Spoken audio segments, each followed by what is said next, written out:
¿Dragona o princesa? Esto no puede acabar así. ¿La princesa está triste o feliz? Prefiero ser princesa a ser vampiresa, respondió ella.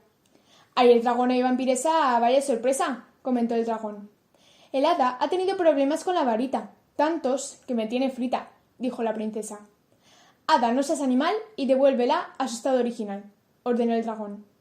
Pim, pam, pona, conviértela en dragona. El hada se volvió a equivocar, ya que la convirtió en un hada singular. Estudiarte tus errores, me vengaré hasta que se te suban los colores, dijo la princesa. Y después, ya que hada era, le hizo sus conjuros para que en bruja en hada se convirtiera. Ras, pin, tra, el hada una bruja será.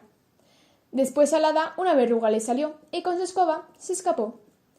Ya que el hada no estaba, ¿quién le devolvería su estado inicial?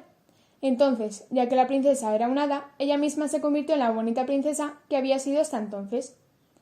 El dragón está decepcionado y con estas palabras su tristeza declaró: «Pero yo quiero ser tu dragón, no tu príncipe molón».